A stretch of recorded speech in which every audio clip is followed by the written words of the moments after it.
previously unseen home movies, personal photographs, private memorabilia, and recently rediscovered film.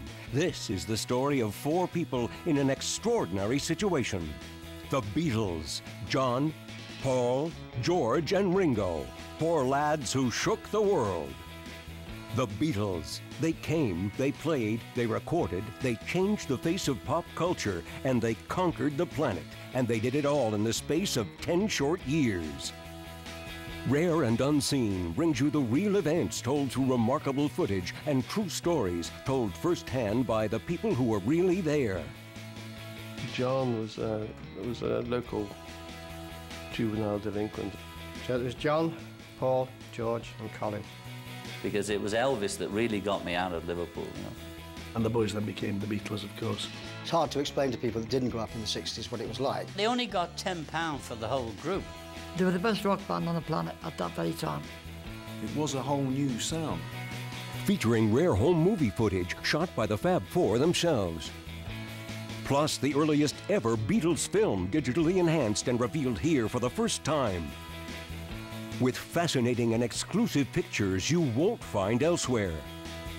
As we unveil the true story behind the official version, Rare and Unseen, The Beatles. There used to be transatlantic ocean liners sail from Liverpool to New York.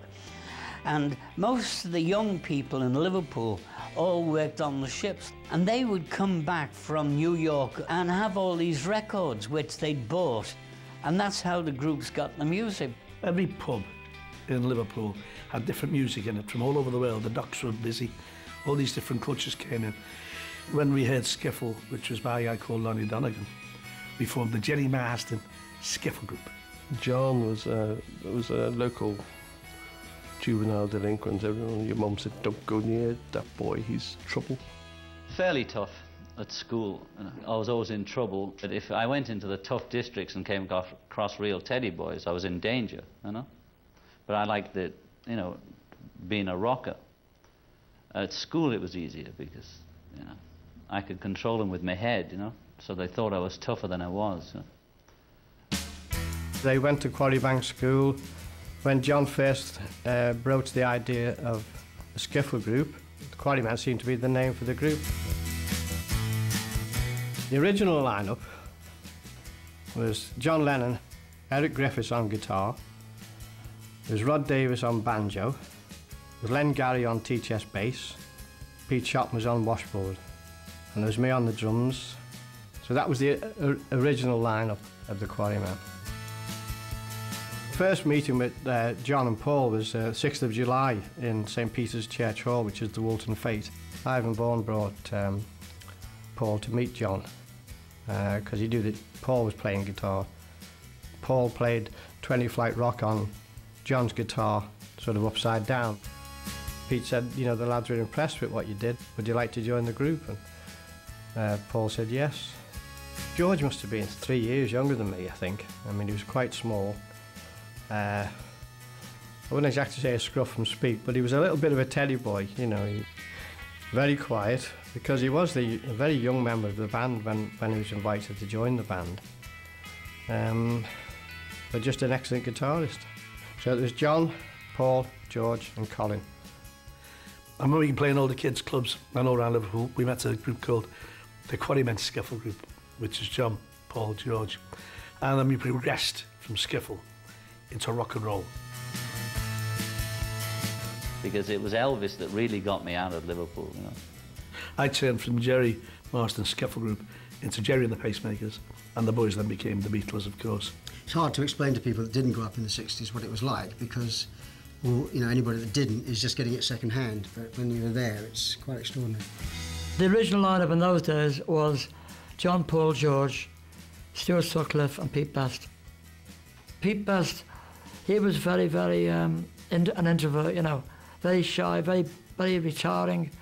Now Stuart, he was the James Dean of the band. He was an Archie type, you know, very bohemian.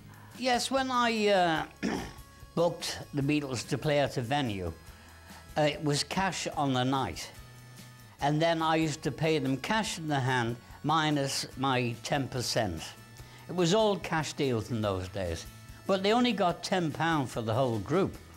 But the big moment for them is when I went and got work in Hamburg. Hamburg was their school to learn how to be a Beatle. And they worked there for almost 6 months before they came back to England. It's the Beatles! The curtains fell apart, and there they were, 5 leather-clad figures, bombing all around the stage. But they looked good right away, before they played a note. I thought they looked good. It was the first time they'd appeared as an electric rock and roll band, so to speak. Playing very loud for the time. But by this time I was hooked. I couldn't believe the sound. It didn't just go over your head, it went through your body, right round. You couldn't, they were the best rock band on the planet at that very time. I've always said that. The sound was just tremendous, you know. So obviously I'm totally hooked on it. And it just suddenly built up and up and up. Within a month, anywhere they played around Liverpool, it was sold out. These 4 characters were on the stage, leaping about and full of energy. One thing that shone through everything else was the vitality. The vitality, the energy, the spark. They had this wonderful personality. This, I think it's partly Beatles, but partly Liverpool as well. February 1962, the very first moving images of what was to become a global phenomenon, digitally restored and now shown for the first time. Well, that was the first time they played for me.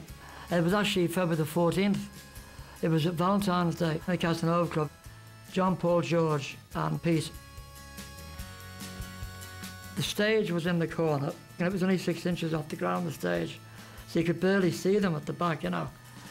It was probably, it would have been about 10 feet across and about 6 feet deep, almost like the cavern. A little bit bigger than the cavern, you know. It was black curtains. There was silver paper everywhere, you know, and bits of stuff hanging down. But a little bit bizarre, really.